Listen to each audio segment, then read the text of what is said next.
Le Rendez-vous Tech est entièrement financé par ses auditeurs. Ce sont eux qui rendent l'émission possible et pas des sponsors ou des annonceurs ou des sociétés tierces. Aujourd'hui, je remercie tout particulièrement Bruno Autret, Christophe Donatch, François Ribollet, Pierre-Yves Sourisseau, Marc D, Jean Delastre, Alexandre Tchonsen, Broco, Sebos et Mais c'est super! Et je suis tout à fait d'accord avec ce dernier nom d'ailleurs. Si vous aussi vous voulez soutenir l'émission, rendez-vous sur patreon.com/rdvtech. Bonjour à tous et bienvenue sur le Rendez-vous Tech, l'émission qui explore et qui vous résume de manière compréhensible toute l'actualité tech, internet et gadgets.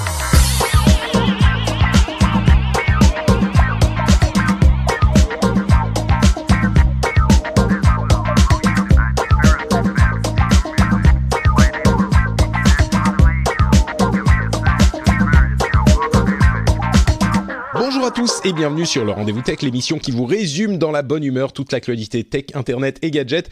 On vous parle de tout ce qui a fait les news et les gros titres pendant cette dernière semaine et on vous résume ça en analysant un petit peu, en essayant de vous permettre de comprendre tout ce qui se passe dans le monde de la tech, dans tous les aspects du monde de la tech, et on y ajoute un minimum d'humour, parfois de qualité discutable, mais au moins on essaye, donc on doit quand même avoir un petit peu de qualité d'effort, on va dire. Je suis Patrick Béja.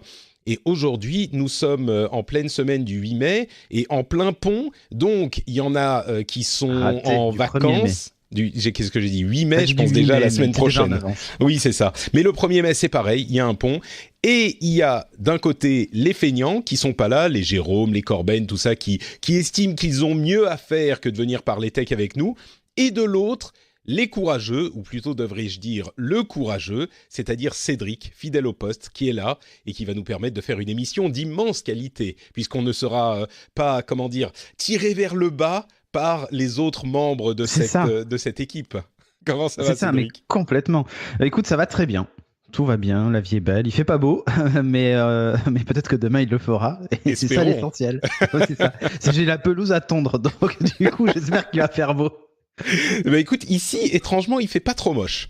On n'est pas juste à côté, mais ici, il fait beau, donc au moins, on a 50% de beau temps dans l'émission. C'est ça. On peut pas trop se plaindre. Bon, non. On a plein de choses dont on va vous parler aujourd'hui. On a plein de sujets intéressants sur Amazon, avec des robots Amazon qui sont en train d'être conçus. On vous disait qu'Amazon est l'une des sociétés les plus puissantes du monde. Et ben là, ça commence à se confirmer de plus en plus. On va aussi vous parler de casques de réalité virtuelle, de mise à jour Windows, de Huawei et Xiaomi qui font des choses et qui arrivent en France. On a plein d'autres choses, TF1 et Free qui se serrent la main tout à coup, de l'ADN, une histoire hyper intéressante sur un tueur qui a été retrouvé grâce à une base de données publique d'ADN, enfin plein de choses hyper intéressantes. Et commençons donc par le robot Amazon, qui est, alors c'est une rumeur, hein, bien sûr, mais c'est une rumeur qui vient du très sérieux site Bloomberg et qui vient de Mark Gurman, qui est, disons, l'une des sources les plus fiables de la tech aujourd'hui, plus particulièrement chez Apple, mais dans la tech en général. Et donc, cette rumeur dit que Amazon est en train de travailler sur un robot qui s'appellerait, le nom de code c'est Vesta, et qui serait donc un robot basé sur Alexa ou sur l'Amazon Echo. On ne sait pas exactement ce qu'il ferait, mais c'est un projet de recherche qui verra peut-être jamais le jour, hein. On sait qu'Amazon a eu des succès parfois limités dans ses recherches de matériel. Alors ils ont eu le Kindle qui marche très bien, bien sûr, le Echo qui marche très très bien. Ils ont les Amazon. Fire Phone, c'est ça en fait.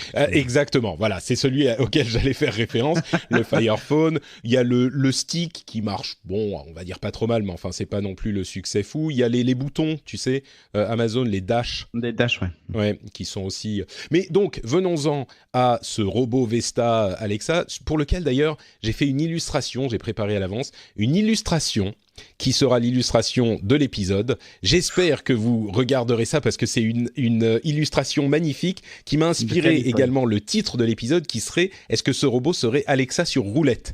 Et donc, vous verrez l'illustration, elle est magnifique. Et donc, je me tourne vers Cédric. Un robot Amazon, Ah ben j'en ai parlé jeudi dernier, moi, dans Things, tu sais, j'en profite, je fais ma pub au passage. Mais vas-y, je t'en prie. Mon émission du jeudi midi où je parle d'Internet des objets, de manière générale, que ce soit pour la santé ou la maison. Justement, que toi, tu es très fan de l'Internet des objets. Ouais, je suis très fan de ça. Et alors, ça me fait penser à tout. Kicker. Corben en parle pas mal de Kicker. Je crois qu'il en a un, ou il en teste un, ou il va en tester un, je sais plus. Qui est un robot domestique français aussi, un petit assistant comme ça qui te suit et qui peut te projeter des choses au mur, qui peut faire pas mal de choses. Mais qui, bon, de ce que j'en ai vu, entendu, dispose pas de l'aspect assistant poussé comme Alexa. Du coup, ça limite un peu, je trouve, l'usage. Il faut trouver un usage. Et nous, le bilan qu'on a fait dans Things avec la chatroom, puisqu'ils étaient une 60aine, c'est il reste plus qu'à trouver un usage à ça. Parce que c'est ok, l'idée est pas mauvaise, mais ça me coûterait peut-être moins cher de mettre un Amazon Dot dans chaque pièce. Comme là, j'ai un Google Home dans mon bureau, j'en ai un dans ma cuisine. Et de lui parler. À quoi ça me sert que l'assistant me suive, en fait? Parce que c'est comme ça qu'il a été décrit. Il a été décrit comme un Amazon Echo, donc Alexa qui vous suit. J'imagine qu'il fera sans doute un petit peu plus que ça. Entre parenthèses, Alexa sera, enfin, l'Amazon Echo sera disponible en France finalement le 23 mai, je crois. La sortie a été un petit peu repoussée. Voilà, c'est le 23 mai. Alors donc, moi, de ce que j'avais lu, le robot serait déjà en test ou serait en test là courant 2018 chez des employés Amazon. Et je pense qu'en fait, c'est un test grandeur nature pour vérifier les usages et voir si le produit vaut le coup d'être commercialisé. Il semblerait, oui. Et effectivement, la sortie serait prévue pour dans pas trop longtemps. 2019, il parle. Moi, franchement, je suis un petit peu sceptique parce que j'ai pas l'impression qu'on ait fait des avancées dans la robotique folle de manière à ce que ce type d'objet puisse être intéressant. Mais peut-être que allié à d'autres matériels, imaginons par exemple qu'il ait une webcam qui puisse observer ce qui se passe faire de la autour de lui. Surveillance. Mais même pas que ça. C'est pas mal. T'es pas chez toi. Oui, c'est vrai. Mais ça, tu peux placer des caméras. Alors, moi, de ce que j'avais lu, justement, c'est que le robot se déplace grâce à toute une ribambelle de caméras. Un peu comme les Tesla aujourd'hui et leur autopilote qui s'y critiquaient. Mais là, l'idée, c'est que le robot se déplacerait grâce à un gros système de caméras et capable de reconnaître les surfaces et tout ça. Et donc, du coup, ce que tu disais, la présence de caméras, ça serait plus qu'avéré. C'est le système. Sûr, oui. C'est le système de navigation de l'appareil. Mais ce que je veux dire, c'est que si elle peut voir ce que tu es en train de faire, cette caméra, du coup, peut-être que ça ajouterait une dimension visuelle aux échos et à l'assistant Alexa, qui pourrait du coup... Parce que souvenons-nous qu'au lancement de l'Amazon Echo, c'était une sorte de pari un petit peu fou. Quand je dis un petit peu fou, c'est qu'il n'avait pas trop de sens, en fait. On ne savait pas très bien à quoi ça servirait. Et il se trouve qu'ils ont connu le succès et que les gens l'utilisent beaucoup et l'apprécient particulièrement. Ouais, ne serait-ce que comme enceinte, où tu demandes de jouer de la musique, il lit par exemple, il lit ta musique et ce genre de trucs. Mais il y a plein de choses qu'il fait. Tu peux vraiment lui commander plein de choses. Pizza, tu peux faire plein de trucs. Mais du coup, tu vois, lui ajouter la vision, ça pourrait avoir des conséquences, alors intéressantes et inquiétantes, mais en tout cas des choses qu'on n'imaginerait pas forcément tout de suite, parce que c'est pas juste que tu as tout à coup un Alexa sur roulette, mais tu as aussi un Echo qui a des yeux. Et là, tout à coup, ça rajoute tout un tas de possibilités. Donc, je me demande si c'est pas un petit peu ça qu'Amazon vise. Ouais, et donc, parce que ça pourrait servir plein de choses. Si tu vois on a parlé beaucoup d'accessibilité, par exemple, et de personnes âgées. Dans Things, on en parle assez souvent parce que la domotique, mine de rien, c'est un moyen pour eux de récupérer de l'autonomie. Un petit peu d'autonomie, oui, bien sûr. Oui, un petit peu, même beaucoup. Pour des gens qui, par exemple, sont tétraplégiques, le fait d'utiliser la voix pour fermer ses volets, pour allumer sa lumière et tout ça, je veux dire, c'est pas rien, quoi. Bien sûr. Mais par exemple, pour les personnes âgées, en cas de chute, par exemple, alors il y a tout un système maintenant qui existe avec des boutons, des machins, des trucs comme ça, mais le robot serait capable, pourquoi pas, vu qu'il a la vue, de voir qu'une personne est étendue par terre et et appeler les secours ou déclencher un truc, tu vois. Ouais, non, mais c'est ça ouvre tout un tas de pour la sécurité, en tout cas, c'est vrai que ça peut être sympa. Après, encore une fois, j'aimerais bien connaître les usages. Après, s'il est capable d'ouvrir le frigo et de me ramener une bière, j'achète tout de suite. Mais je sais pas s'il sera capable de faire ça, tu vois. Non, mais enfin, ceci dit, pourquoi pas. Si un frigo embarqué à l'intérieur, c'est pas mal, que le frigo te suive tout le temps.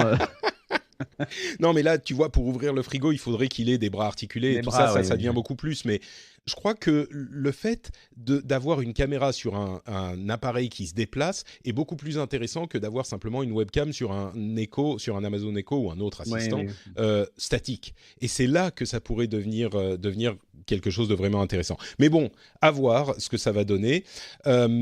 Une autre... ça me fait tellement penser à Star Wars, tu sais, tous les petits robots qui grouillent dans tous les sens.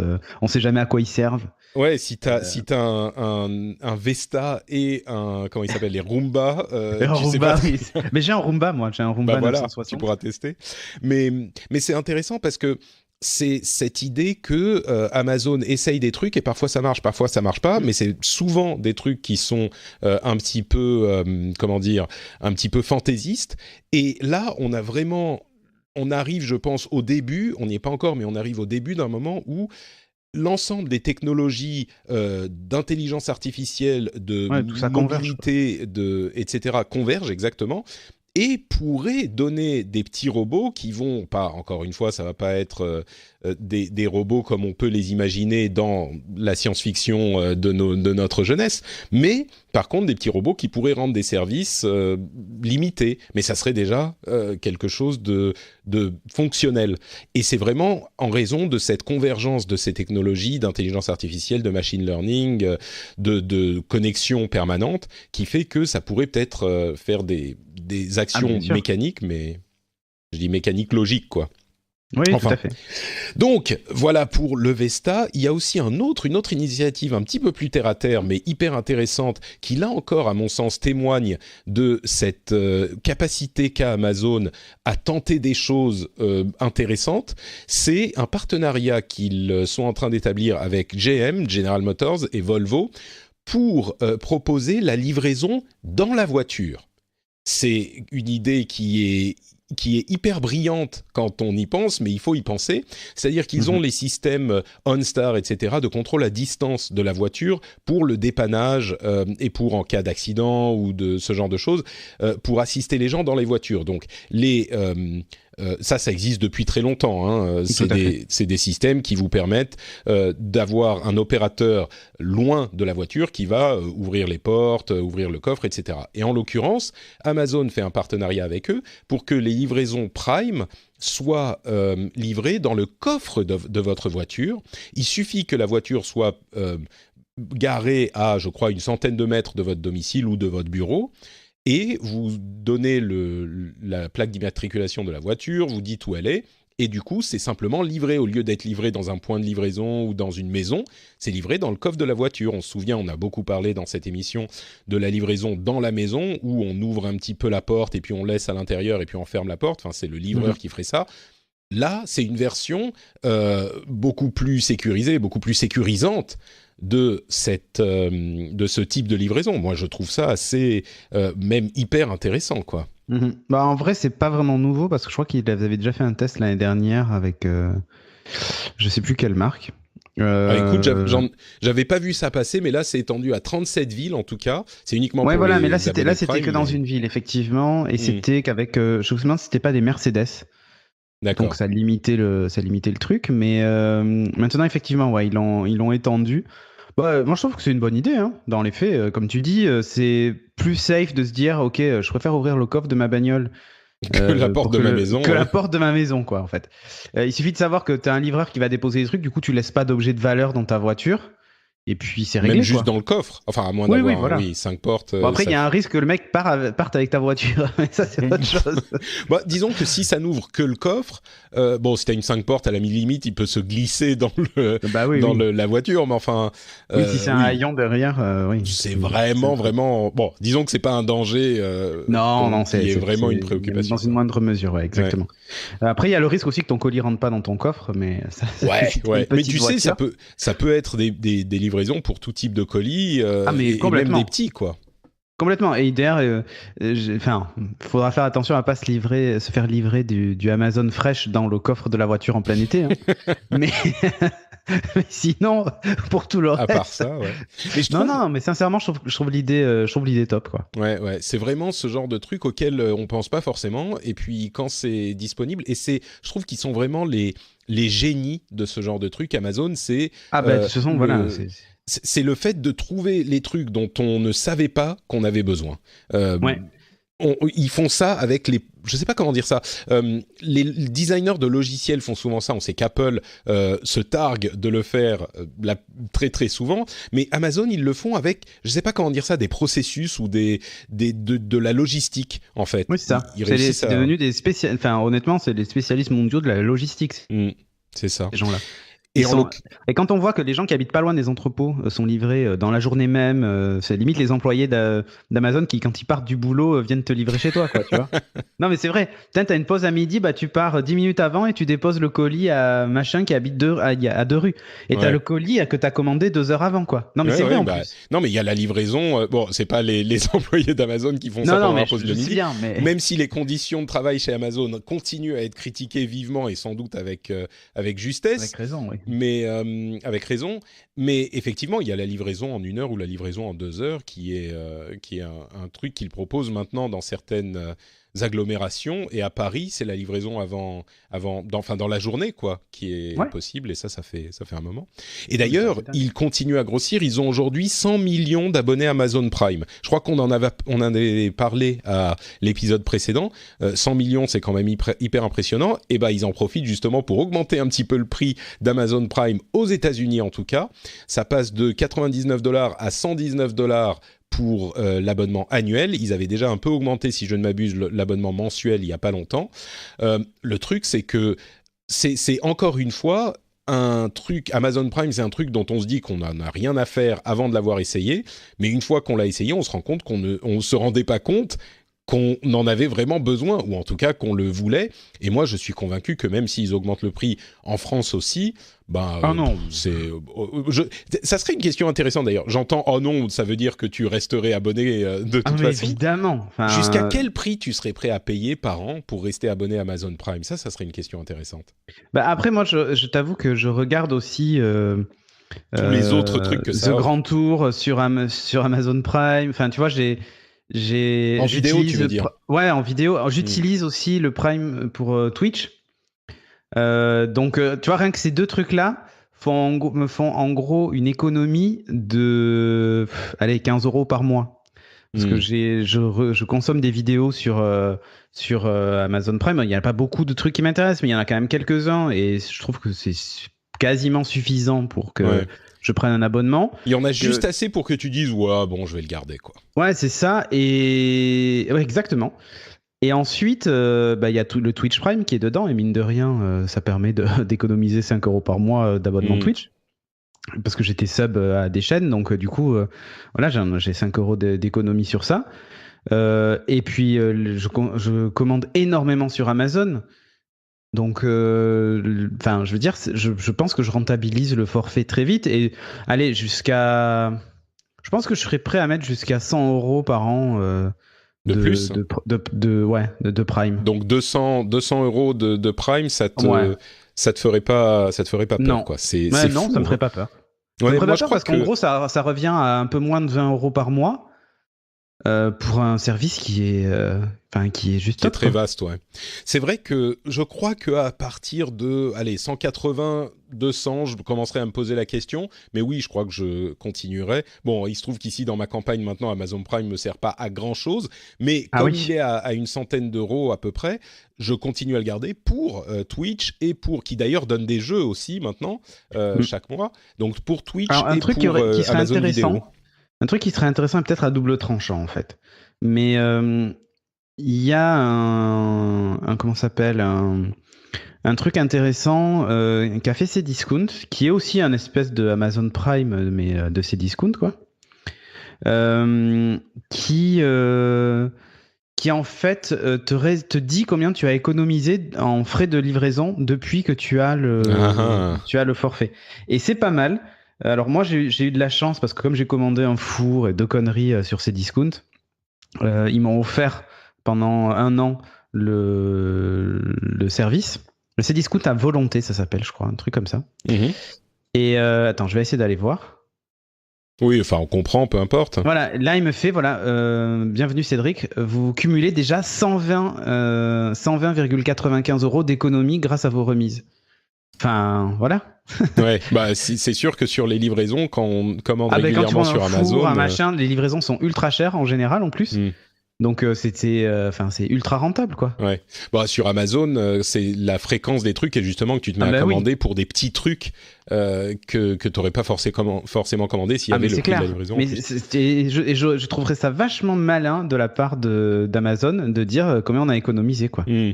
Peut-être que ça ferait peur à certaines personnes aussi.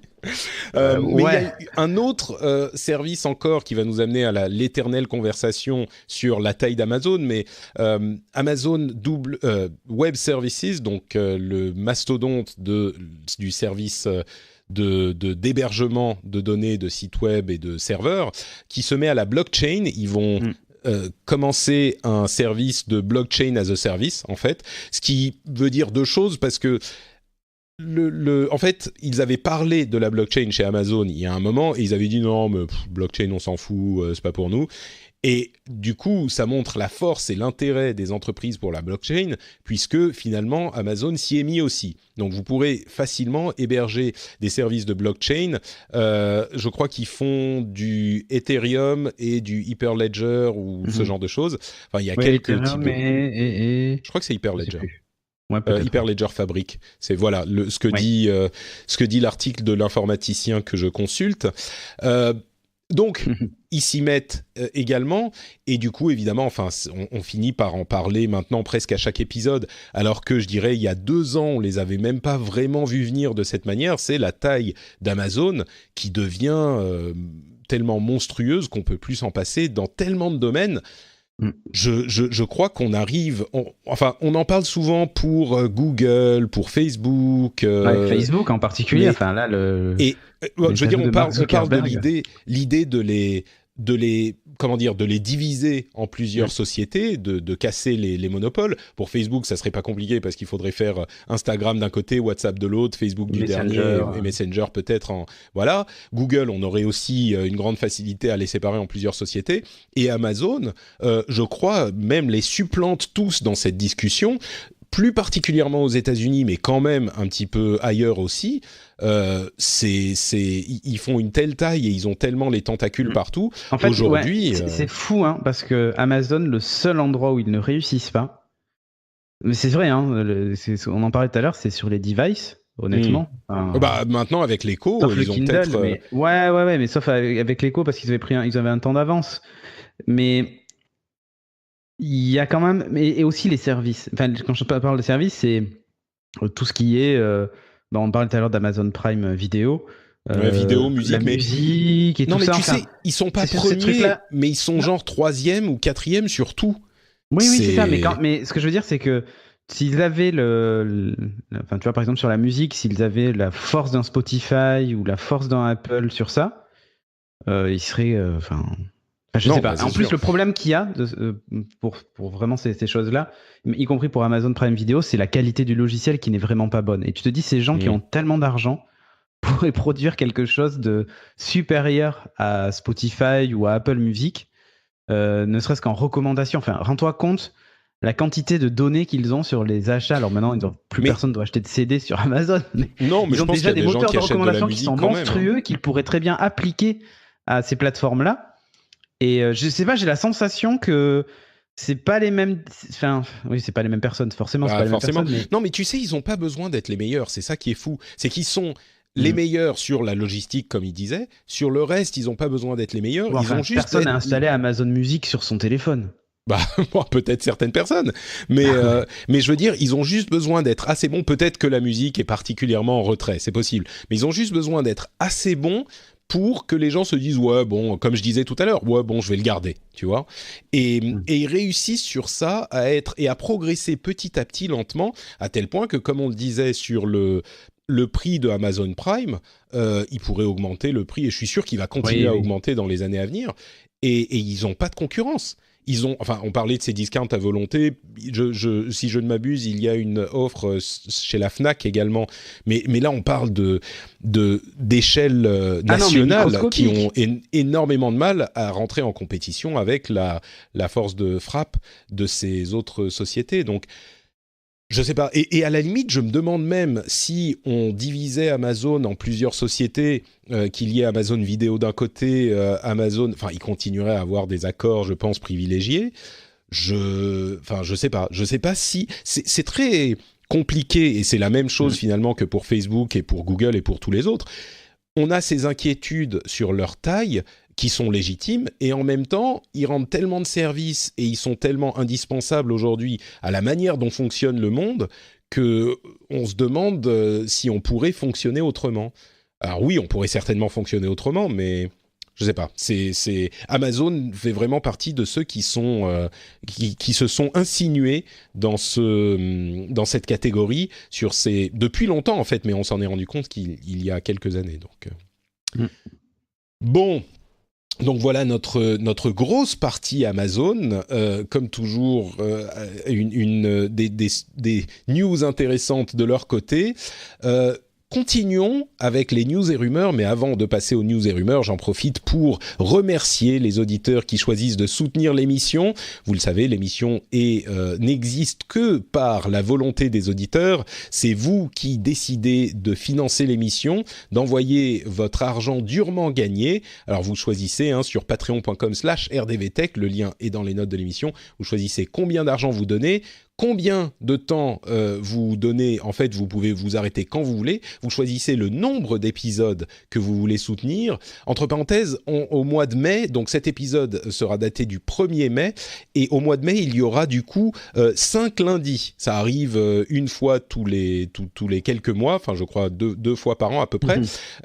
Donc n'oubliez pas, je le rappelle à chaque fois, mais je le rappelle encore une fois, vous pouvez limiter le nombre d'épisodes auxquels vous participez. Donc si vous voulez ne participer que pour 2, 3, 4 épisodes, et ben vous pouvez faire ça sur Patreon aussi. Vous choisissez la somme que vous donnez, etc., etc. C'est entièrement libre. Meilleur business model de l'histoire, et je pense que vous pourriez vous aussi en profiter en y prenant part et en soutenant l'émission tout simplement, comme le font Augustin Descazes, Marc Drollo, Nice89, Johan Agostini, Bongwick, Nadir Deba, Samuel Ferreira, Yang42, Villemagne et Christophe Bussière. Merci à vous tous et merci à tous ceux qui choisissent de soutenir l'émission.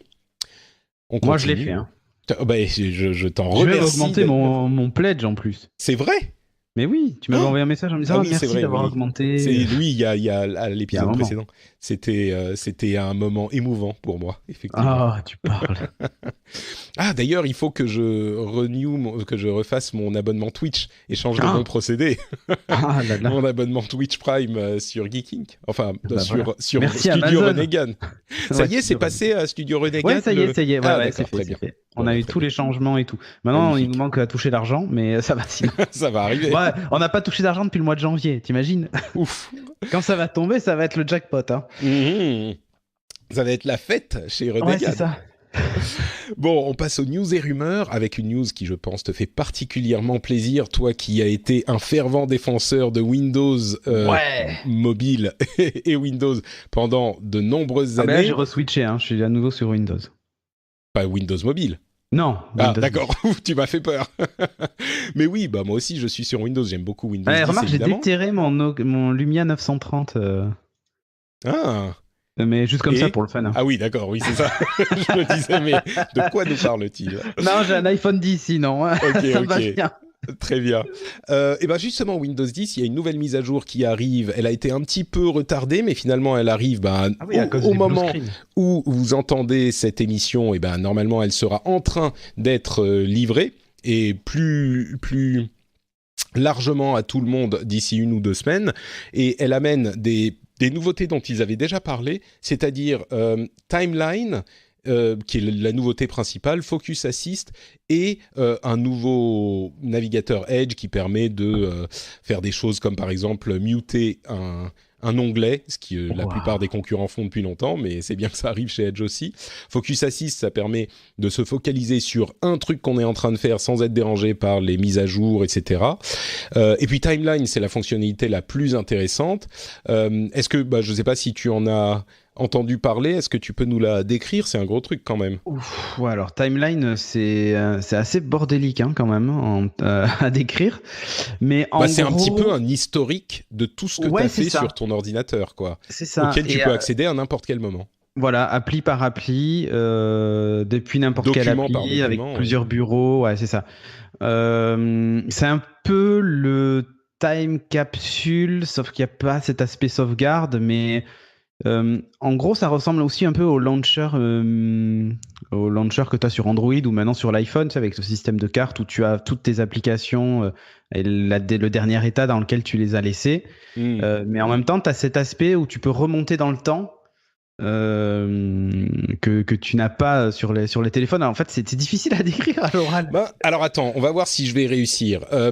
Il y a un bouton qui est dédié dans la barre des tâches. Quand on clique dessus, on a ce qui s'affiche, les applications qui sont ouvertes maintenant sur votre ordinateur, et il y a un petit slider sur le côté. Ça, et tu remontes vraiment dans le temps. Voilà, et on remonte dans le temps et on voit en fait par jour, donc plutôt aujourd'hui et puis hier, etc., des petits comment ça s'appelle, des petites images, des thumbnails en fait, oui, des petites cartes qui représentent les applications qu'on a ouvertes à un moment dans la journée avec le contenu en preview, le contenu qui était dans cette application. Alors voilà, si c'est un document, à 30 jours en arrière. Voilà, si c'était un document, si c'était un site web, etc., c'est indiqué, on l'a en thumbnail, en petite... qu'est-ce que c'est le mot français ? Aperçu, merci. Et donc, on peut relancer l'application exactement là où elle en était, très facilement. Et là où c'est encore plus intéressant, c'est que c'est non pas par ordinateur, mais par compte.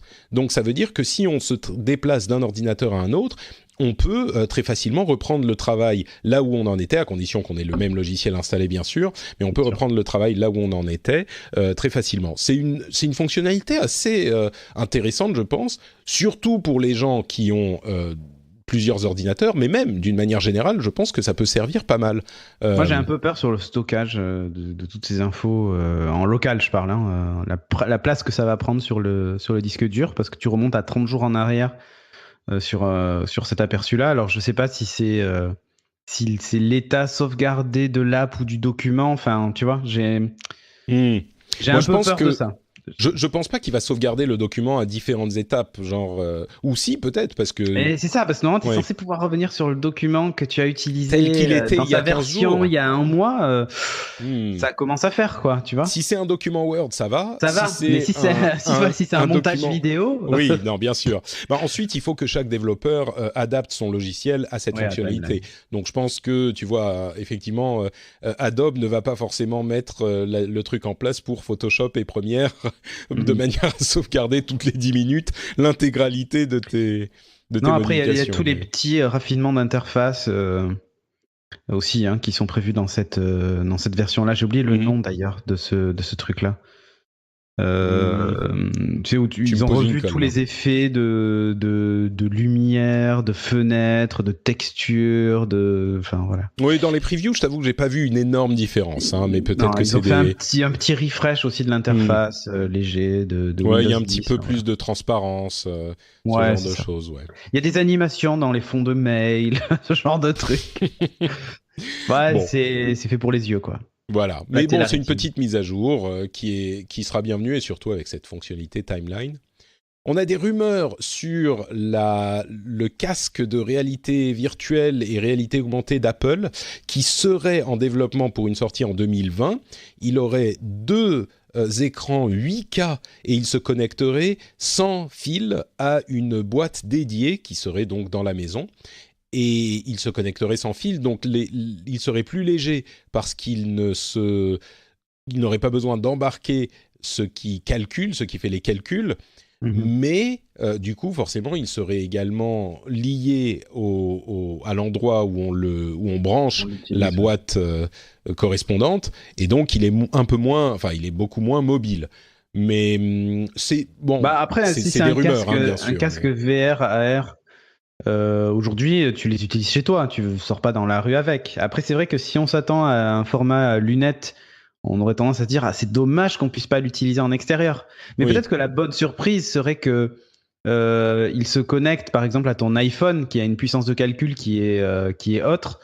Et l'iPhone permettrait pourquoi pas d'interpréter ça, tu vois, dans une version entre guillemets allégée de ce que tu pourrais avoir à domicile, mais ça pourrait être la solution. Et c'est vrai que jusqu'à présent, on a toujours pensé à des lunettes autonomes et tout ça, y compris pour les montres. Hein, si tu regardes les wearables, on parle d'Android Watch qui peuvent fonctionner sans téléphone, avec puce GSM dedans et tout ça. L'Apple Watch fonctionne dans une certaine mesure sans le téléphone, mais tout n'est pas disponible sans téléphone. Et du coup, on pourrait imaginer que leur système de VR AR, enfin leurs lunettes, pourrait très bien fonctionner avec une norme sans fil connectée au téléphone. Et finalement, c'est que de l'affichage déporté, comme on a du son déporté aujourd'hui dans nos AirPods, sur les lunettes. Ça serait pas complètement idiot. Mais ça pourrait être un mode mobilité. Un mode nomade, il semblerait effectivement qu'il est principalement, oui, peut-être pour la V2, que principalement ça soit un mode non nomade. Mais t'as raison en fait, les casques de réalité virtuelle et de réalité augmentée qu'on connaît aujourd'hui, c'est pas des trucs forcément mobiles. On pense à ça parce qu'il y a le Oculus Go qui va arriver et les nouvelles versions qui seront peut-être un petit peu plus mobiles. Mais effectivement, là, on n'a pas forcément, c'est pas forcément l'idée pour un produit de ce type. Complètement. Et dans le contexte où on est de toute façon en train d'utiliser un objet de ce type dans sa maison, le fait de ne pas avoir de câble, même chez soi, c'est du coup hyper intéressant. Et donc, l'autonomie pourrait être un petit peu plus grande que si on avait les calculs qui étaient effectués sur l'appareil lui-même. Et donc, on peut imaginer que on le pose sur la table basse ou ce que c'est, et puis de temps en temps, on le met facilement sur soi, il est plus léger. Ça pourrait être effectivement une solution intéressante. À voir ensuite, bien sûr, il y a énormément de questions qui se posent avec ce casque, mais toutes ces questions se poseront de toute façon. Là, cet aspect du truc est quand même assez intéressant, quoi. Tout à fait. Dans la futurologie encore, on a Huawei qui semblerait être en passe de dévoiler un téléphone pliable, un smartphone pliable. Alors on parle des écrans pliables depuis très longtemps. Ouais, tu dis enfin, effectivement, c'est le moins qu'on puisse dire.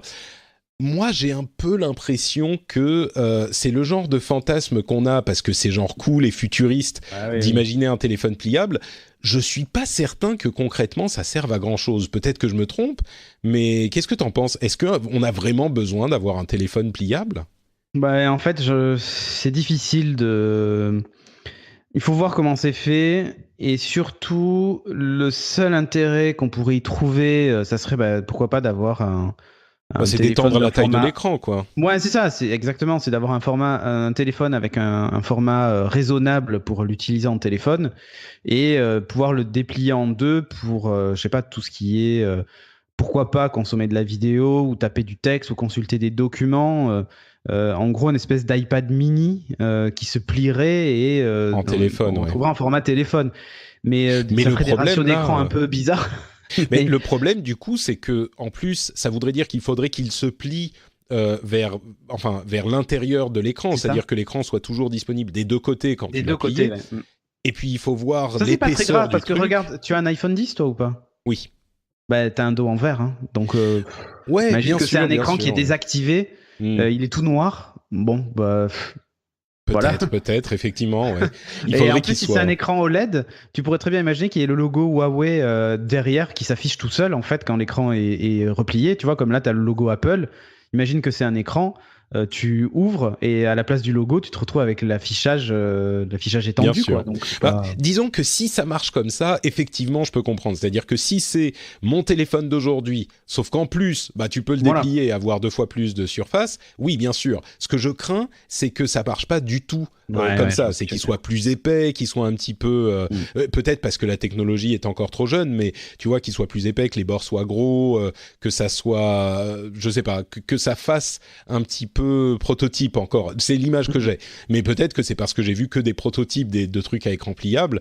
Et même quand j'y pense, oui, il y avait des câbles qui sortaient de partout, mais il y avait souvent genre un écran avec l'électronique au bout, mais le reste de l'écran était hyper fin. Tout à fait. Donc il n'y a pas de raison. Enfin, l'écran était vraiment une feuille, quoi. Ouais. Et donc il n'y a pas de raison que ça soit pas possible à faire en écran fin, peut-être. Je sais pas, en téléphone fin.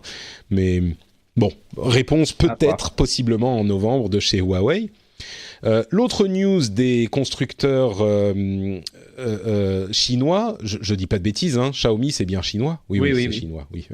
Du coup maintenant, comme je m'étais trompé il y a quelques temps, j'avais dit que Foxconn était chinois, mais c'est pas du tout le cas. Ils sont taïwanais. Taïwanais, oui. C'est ça. Donc maintenant, je m'assure de pas trop dire de bêtises. Non, ça c'est une bonne nouvelle, je trouve. Alors oui, justement, Xiaomi arrive en France, donc bonne nouvelle. C'est pour ceux qui connaissent pas Xiaomi, ils font quoi? Alors en fait, Xiaomi, ils font d'excellents produits et en particulier un des plus connus, ça a été le Mi Mix, qui était le premier téléphone borderless, on va dire, de la création, qui était designé par Stark avec la fameuse webcam narine, puisque la webcam était tout en bas, ils n'avaient pas adopté le notch, mais l'idée c'était qu'en gros... narine pour... Parce que ça te filmait dans les narines. Quoi. C'est ça. Voilà. Quand vous l'avez en face, la caméra est en bas, ça filme les narines, quoi. Et en fait, l'idée vraiment de ça, c'est que ce téléphone, en fait, avait trois côtés qui étaient vraiment que de l'écran et le bas de l'écran qui était un peu plus épais puisqu'on avait mis à l'intérieur tous les capteurs divers et variés qui servent pour les écrans modernes de nos jours. C'est eux qui avaient fabriqué ça. C'est eux qui fabriquent aussi. Alors, ils ont toute une gamme. C'est assez incroyable.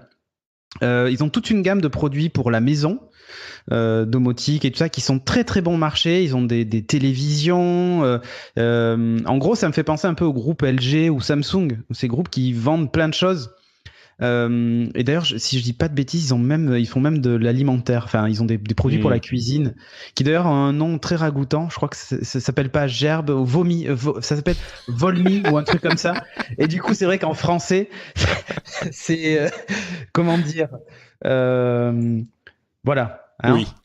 Bon, Volmi, ça va encore. Mais... Je sais plus, je crois que c'est Volmi. Viomi, c'est Viomi. Ah, Viomi, d'accord. Encore mieux. C'est ça, des thermos, par exemple, des gourdes Viomi, c'est Xiaomi Viomi. C'est voilà, un peu spécial. C'est eux qui font les fameuses trottinettes électriques aussi, moi j'ai envie d'en acheter une, mais ils font des versions aux normes européennes, mais j'attendais qu'ils se lancent aussi chez nous, même si le prix sera sans doute plus élevé, mais ne serait-ce que pour la garantie. Bref, ils ont d'excellents produits. Très honnêtement, on les prix très copie souvent de copier Apple. On leur dit souvent ça parce que c'est vrai que même le CEO était à l'époque, je sais pas si c'est toujours le cas, habillé avec un jean et un col roulé noir, très Steve Jobs-like. Même toute leur communication ressemble beaucoup à ce que fait Apple, mais leurs produits sont très bons. Ils ont une box Jack Ma, TV en particulier qui est top. Non, mais non, Jack Ma, c'est Alibaba, je suis bête. Non. C'était Hugo Barra, je crois, qui avait fini chez Xiaomi, justement, responsable des produits ou je sais plus quoi, pour finalement quitter pour des raisons personnelles la société.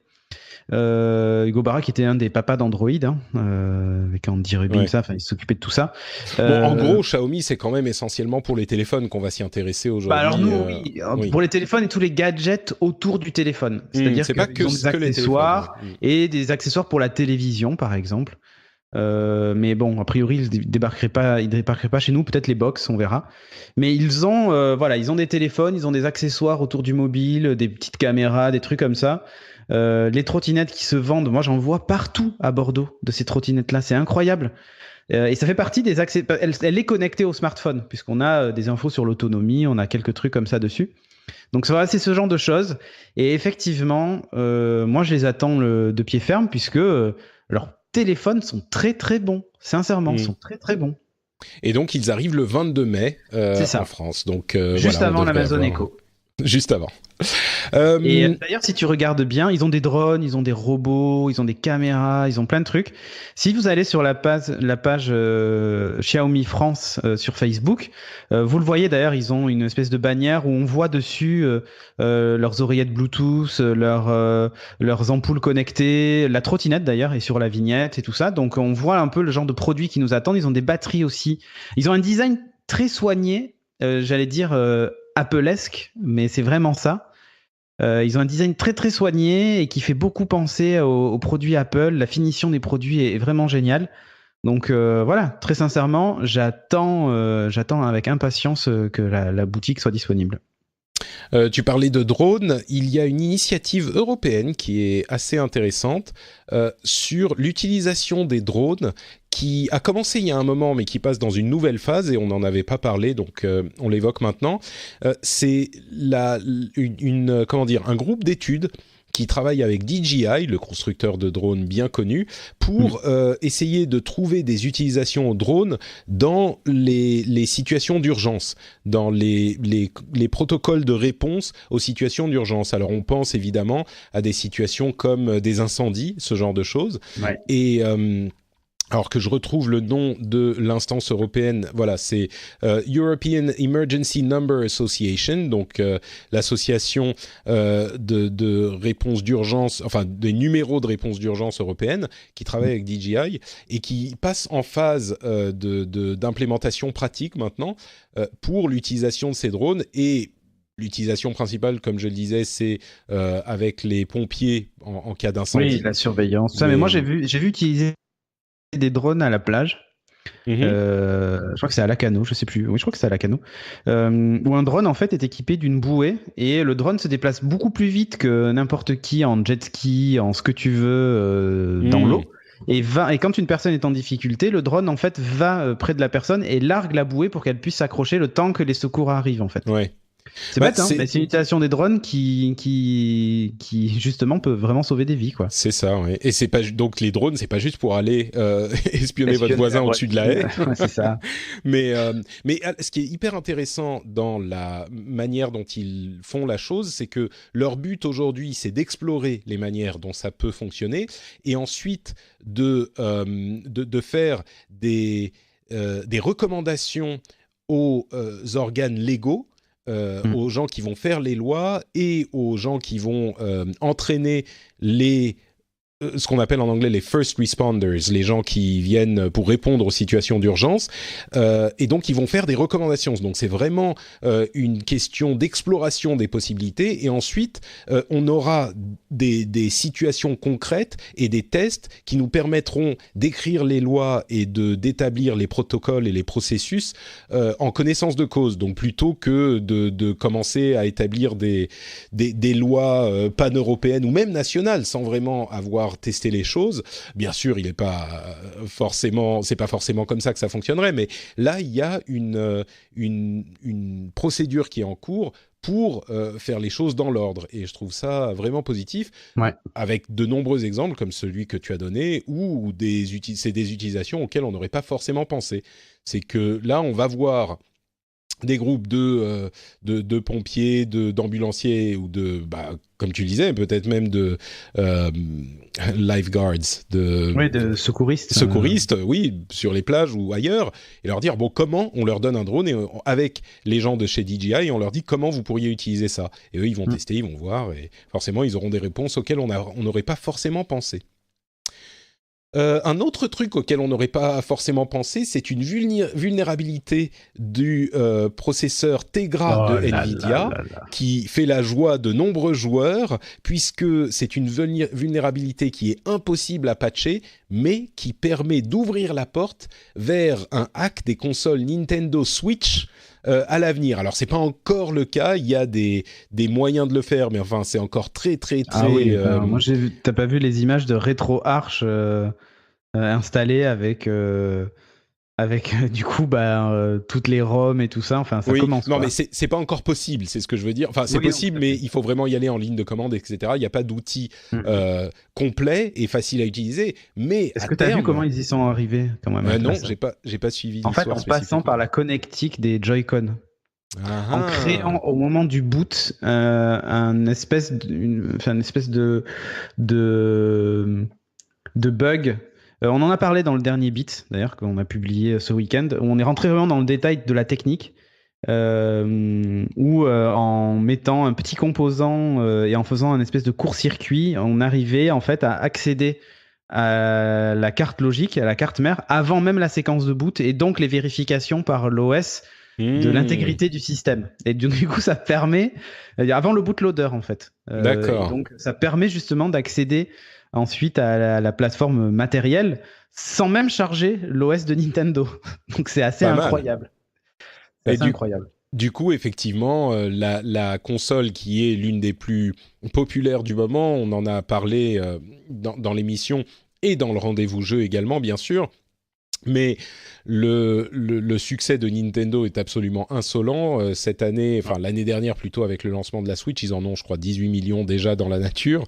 Des profits qui ont augmenté de, je sais plus combien, 500% ou quelque chose d'absolument ridicule. Alors qu'ils étaient censés être morts l'année d'avant, quoi. C'est ça. Bon, il faut dire que l'année d'avant, les profits étaient effectivement pas au beau fixe, si on compte le succès de la Wii U. Et forcément, avec le lancement de la Switch, ça va mieux. Mais oui, malgré ça, le succès est totalement insolent. Et du coup, peut-être que tous les acheteurs de Switch pourront à un moment utiliser leur Switch pour d'autres choses. Ça va faire plaisir aux hackers. Bon, ensuite, s'il faut mettre un petit morceau de métal sur les connecteurs des Joy-Con, c'est peut-être un petit peu moins facile qu'on aurait pu l'espérer, mais il n'empêche. Non, mais en plus, ils ont fait un truc imprimé. Enfin, c'est un truc de malade. Sincèrement, c'est un truc de malade. Bon, on continuera à en parler si les choses se développent. Un autre développement, c'est TF1 et Free qui ont un petit peu... comment dire, vous connaissez cette image des chiens qui se grognent l'un sur l'autre sur Internet, et puis finalement, quand ils se rencontrent vraiment, ils sont tout gentils et tout doux. C'était un petit peu TF1 et Free ces derniers temps. C'était genre Free qui faisait qui se hérissait des demandes de TF1 de le payer pour diffuser ses contenus, et qui disait non, on va couper, de toute façon rien à foutre de TF1 machin.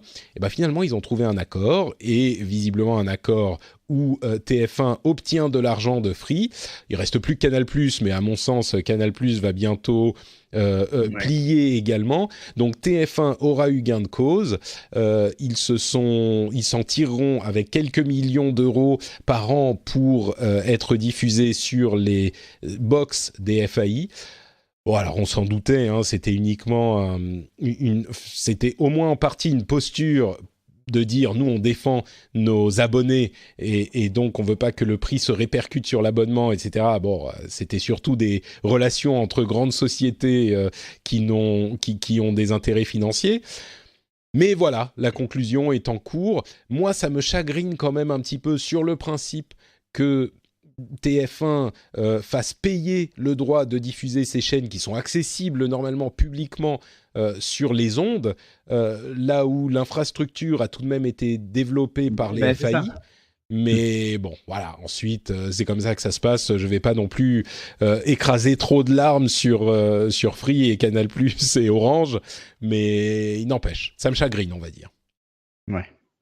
Mais t'as tout à fait raison, c'est pareil. Ça m'a chagriné aussi. Ouais, non, c'est nul. Enfin, honnêtement, via le décodeur TNT intégré, on y a accès.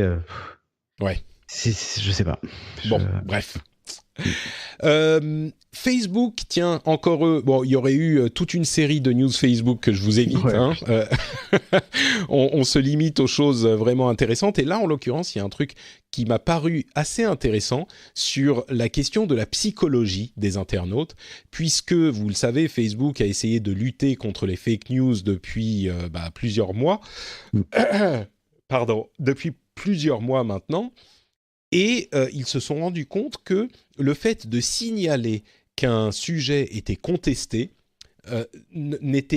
avait un effet inverse, en fait. Ça ne faisait qu'animer les discussions et les énervements des internautes qui lisaient ces sujets. Et donc aujourd'hui, ce qu'ils ont décidé de faire, c'est que plutôt que d'indiquer clairement ce sujet est contesté, entre guillemets, enfin, entre parenthèses, c'est possiblement une fake news, une information erronée, eh bien, ils ont décidé plutôt de déprioritiser ces sujets, donc ils décident de les montrer moins que les autres, et en plus, ils les montrent avec graphiquement, la mise à jour en question est plus petite.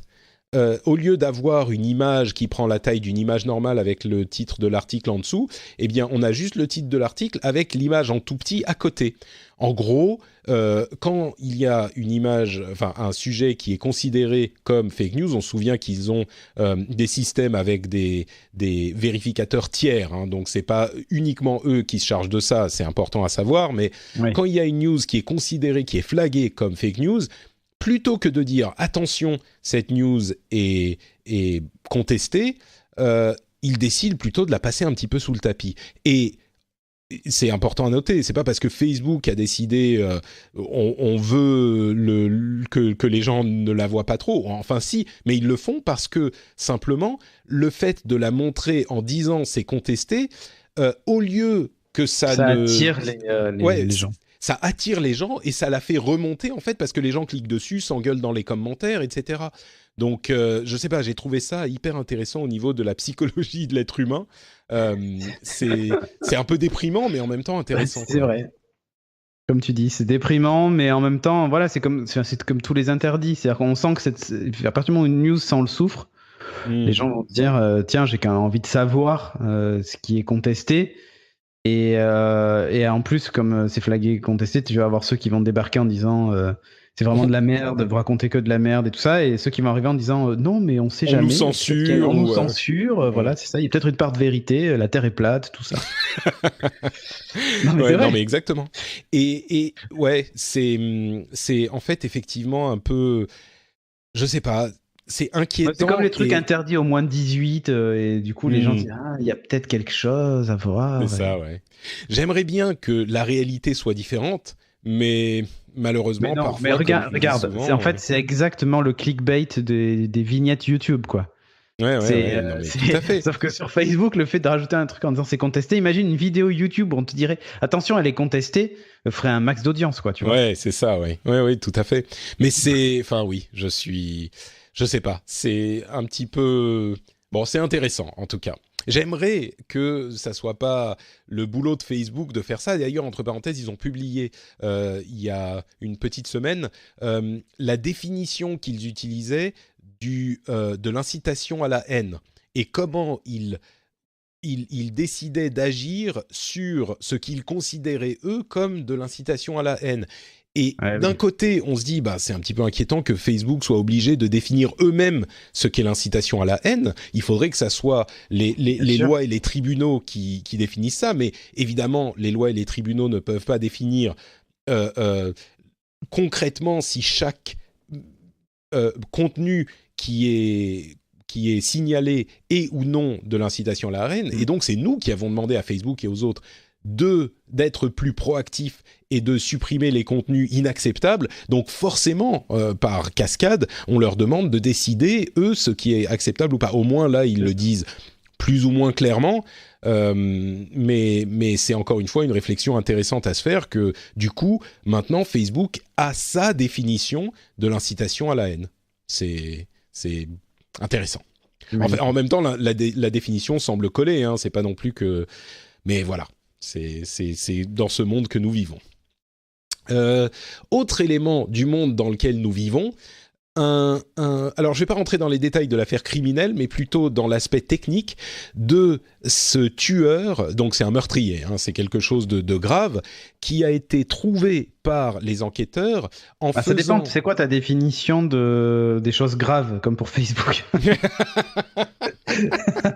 Tu vois, c'est où est la limite, hein? C'est sûr, oui. Bon, on va dire que meurtre, c'est possiblement... Meurtre, tu le mets dans le grave. Oui, moi, généralement, oui. L'un dans l'autre. Bon. Mais si c'est contesté, tu peux émettre un tag. Dans certains pays, c'est autorisé.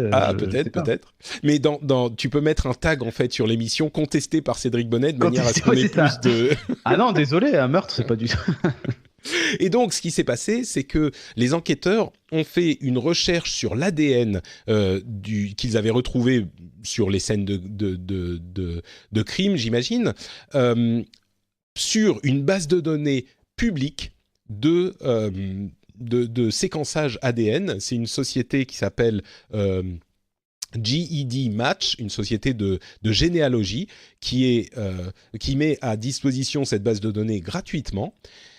Et alors, il faut savoir qu'il y a plusieurs sociétés qui font de l'analyse d'ADN. On pense notamment à 23andMe, qui est peut-être plus connu des auditeurs si vous écoutez des podcasts anglophones notamment. Mais là, c'est pas une société. C'est vraiment c'est pas une société qui fait payer cet accès. C'est un site open source. En fait, je dis société depuis tout à l'heure, c'est un projet open source qui n'est pas du tout commercial.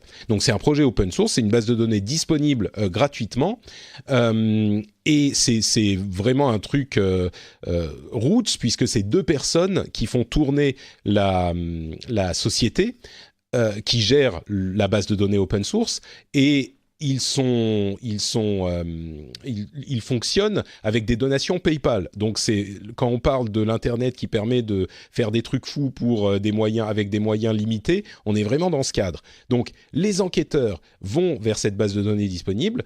Évidemment, ils trouvent pas la personne spécifiquement, mais ils ont réussi à faire des correspondances avec des familles et à isoler suffisamment le groupe génétique de la personne pour les aider à cibler le suspect spécifique qu'ils voulaient attraper. Et ils ont donc écarté certains suspects et focalisé sur d'autres grâce à ce ciblage ADN. Avec le point important que les gens qui ont rendu disponible leur ADN pour cette base de données, il y en a, je ne sais plus combien exactement, peut-être une centaine de milliers, quelques centaines de milliers, mais c'est pas comme si le père du suspect avait son ADN disponible. C'est vraiment des quelques centaines de milliers de personnes au hasard, et comme ça permet de créer des correspondances avec des groupes ou des groupes de familles, eh ben ils ont réussi à l'attraper. Et là, quand on dit en anglais « the cat is out of the bag », ça y est, on peut plus interdire ce genre de choses. C'est juste la base de données est disponible et ces informations sont accessibles à peu près à n'importe qui aujourd'hui. Je suis sûr que la plupart des services de police ou des services de renseignement du monde entier ont téléchargé l'intégralité de la base de données immédiatement. Et voilà, maintenant c'est comme une faille informatique qui permet de faire un hack, par exemple, une faille de sécurité. Une fois qu'elle est dans la nature, tout le monde y a accès. C'est à la fois inquiétant et en même temps, il n'y a plus rien à faire, c'est fait. Je sais pas trop quoi en penser de cette histoire, en fait. Je sais pas si toi, tu as un avis un peu plus tranché, mais... En fait, le souci que j'ai... Enfin, tu vois, c'est toujours pareil. C'est où est-ce qu'on place l'éthique et jusqu'où on est prêt à aller pour se protéger de ce genre de soucis. C'est vraiment l'idée de se dire qu'une base de... Parce que, tu vois, se dire qu'une base de données d'ADN est disponible comme ça en libre service avec... des infos plus que personnelles. L'ADN, c'est un truc que tu ne peux pas modifier comme ça. C'est ta personne, c'est toi. C'est ton identité la plus... Tu ne peux pas te cacher derrière un pseudo, tu vois. C'est vraiment toi, quoi. Savoir que ça, c'est public, ça m'embête un peu. Alors, sachant même si tu vas me dire, mais j'ai rien à me reprocher.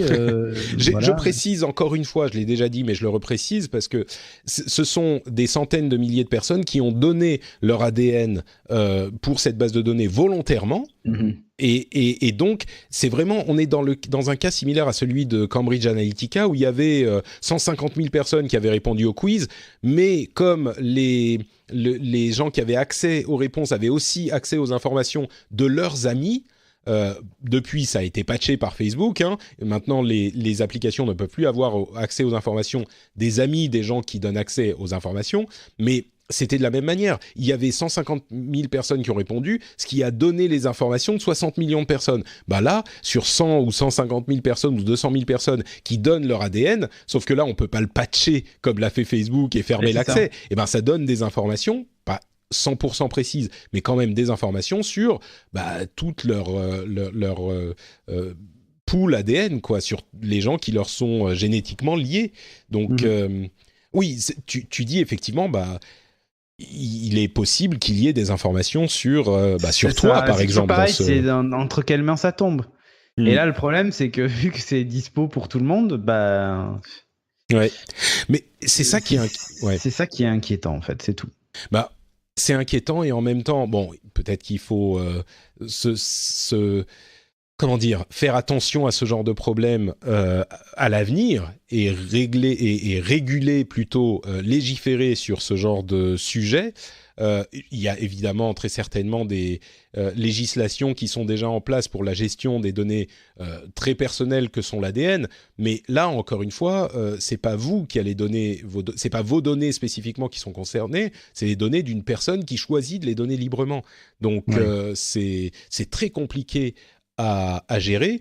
Et puis surtout, moi j'ai l'impression qu'on sort à peine. Peut-être que tu la donnes ouais, après, le problème, c'est que tu donnes librement à quelque chose qui n'a pas de cadre dans son utilisation, en fait. C'est ça qui est. Bah oui, un petit peu. Parce que moi, si je donne mon ADN pour, je sais pas, imaginons que dans mon quartier, il y ait un problème et que quelqu'un, c'est le cas typique qu'on voit dans toutes les séries US, où t'as quelqu'un une jeune fille qui malheureusement se fait violer, et on demande de prendre l'ADN de tous les gens du coin. Tu sais que ça sera pris que dans ce cadre-là et ça ne peut être utilisé que dans ce cadre-là, enfin, normalement. Mais oui, sauf que là, c'était juste des gens qui l'ont donné librement et disent allez-y, on fait une base de données ouverte qui, entre parenthèses, sont importantes pour des questions de recherche. On a besoin de ces données aussi pour la recherche.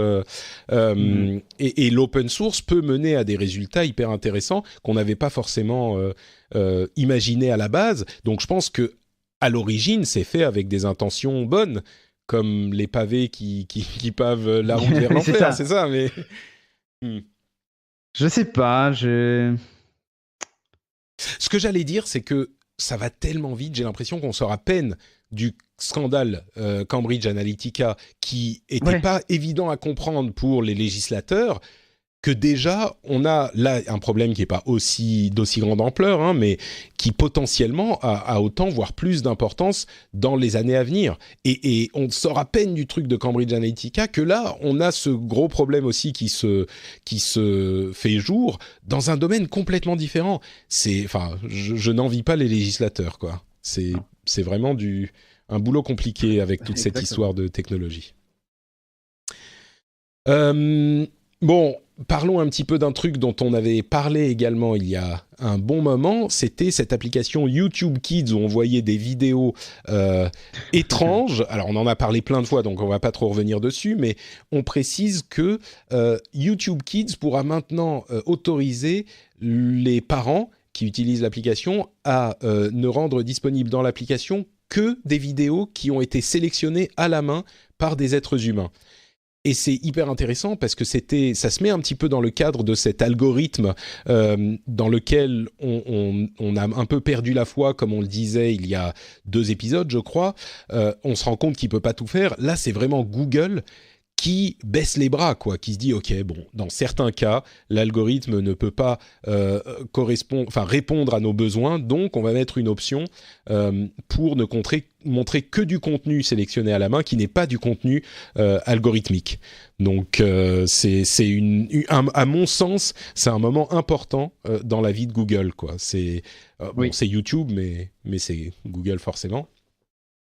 Google qui ne jure que par l'algorithme. Toi qui as des enfants, j'imagine que tu as eu ces problèmes régulièrement. Pas tant que ça, parce que j'ai très très peur de YouTube pour mes enfants, donc je les ai jamais mis devant une playlist, tu vois, genre une playlist de dessins animés que j'aurais chopé sur YouTube, parce qu'il y en a plein. Hein. Même dans YouTube Kids j'utilise pas YouTube Kids. Honnêtement, avec le dernier scandale, machin, j'ai tellement peur qu'une vidéo soit détournée ou un truc, Et du coup, tu leur montres que des vidéos que tu as choisies toi-même à la main, quoi. Exactement. Si besoin, je leur montre que des vidéos que j'ai choisies moi-même à la main. Et pour les dessins animés, on utilise Netflix ou des plateformes comme ça de SVOD. Comme ça, je suis certain que le contenu sera pas mélangé avec autre chose. Et quand ils veulent écouter un morceau de musique ou quand ils veulent, je sais pas, une vidéo en particulier ou voir une bande-annonce d'un film qui sort au cinéma, je fais moi-même le visionnage avant. Je leur laisse pas en libre accès. Je sais pas pourquoi. J'ai très peur de YouTube. Parce que tu connais la technologie. Ouais, c'est ça. Et je pense que ça m'embêterait vraiment qu'ils tombent sur des vidéos ou des propos proposent qui sont pas de leur âge, quoi, c'est tout. Non, bah écoute, je pense que tu as répondu à mon inquiétude et mon interrogation. Cette histoire d'algorithme, dans le cas des enfants en particulier, la réponse c'est que l'algorithme, ben c'est pas un parent, donc il vaut mieux que les parents soient des parents. C'est pourtant simple en fait. L'éducation de ses parents, de ses enfants à un algorithme, quoi. Bon, de ses parents peut-être, mais ses enfants, ils le font déjà avec Facebook. Hein, ils confient leur vie à un algorithme. Bon, dernier sujet qu'on va couvrir très rapidement, c'est Google qui se lance à fond dans les podcasts avec une application podcast qui va arriver sur Android. Donc, les utilisateurs d'Android pourront avoir une application Google. À vrai dire, je pense que ça s'adresse pas forcément aux gens qui écoutent déjà des podcasts. C'est plutôt pour les gens qui ne connaissent pas les podcasts, qui ne vont plus avoir besoin d'aller télécharger une application tierce sur Android, comme c'était le cas aujourd'hui, comme par exemple au hasard Podcast Addict, qui est une application de grande qualité sur Android. Il y en a d'autres, mais ceux-là on les aime bien. En plus, ils sont sympas, il est français, Xavier, tout ça, donc on l'aime bien. Mais il y aura une application sur Android dédiée au podcast, des améliorations sur les recherches de podcasts sur Google tout court, qui seront implémentés également. Et on a également des informations sur la progression des podcasts chez Apple dans l'application iTunes et l'application podcast, avec des chiffres qui sont hyper impressionnants, comme par exemple le fait qu'il y ait eu 50 milliards de téléchargements et diffusions en mars 2018 sur l'application podcast d'Apple. L'année dernière, on était à 13 milliards. Donc, on est passé de 13 à 50. Rien que pour le rendez-vous tech, hein, vous imaginez. Rien que pour le rendez-vous tech.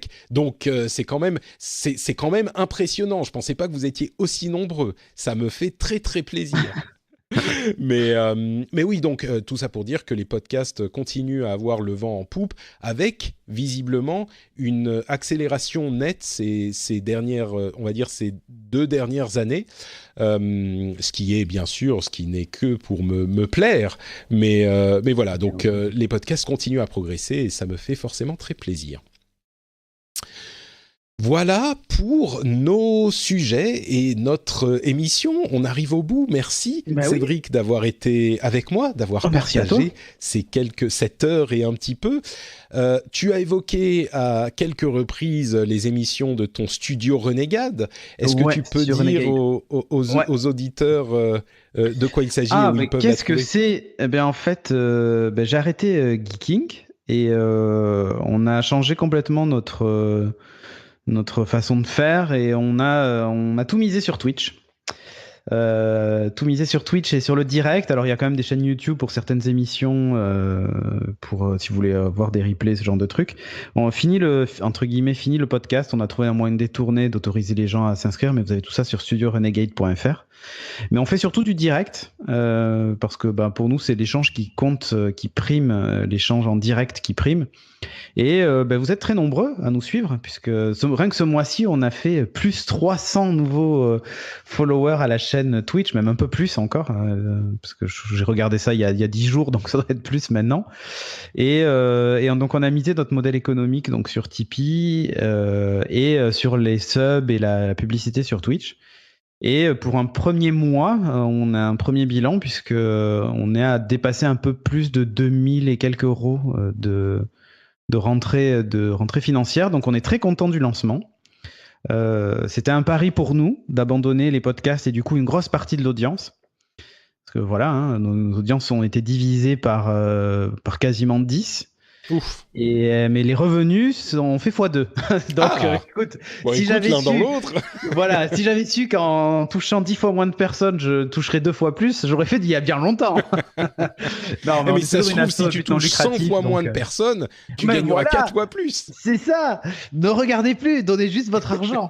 Non, mais dans les faits, on est très content de tout ça. Ça marche très bien. On est à notre premier mois. Là, on va commenter toutes les conférences en mai, puisqu'il y aura la Build, la Google I.O. et puis en juin, on aura la Conf Apple. D'ailleurs, tu es le bienvenu, Patrick, quand tu veux. Hein. Ah, mais avec plaisir.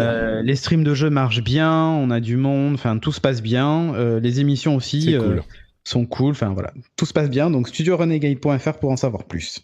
Parfait. Et là, on a lancé la matinale ce matin. Ah, très très bien, j'ai vu la météo. Ouais, ah oui, le météo de qualité, hein, tu vois, comme à la télé. Hein. Pour ma part, c'est NotePatrick sur Twitter et sur Facebook. Vous pouvez également... Tiens, d'ailleurs, je suis aussi sur Instagram, hein, NotePatrick, là-bas aussi. Vous retrouvez l'émission sur frenchspin.fr. Vous pouvez aller laisser des commentaires sur iTunes et sur tous les catalogues de podcasts que vous utilisez. Vous pouvez, bien sûr, laisser des notes, etc. Vous pouvez faire... Tiens, je vais vous lire un commentaire très simple, très facile.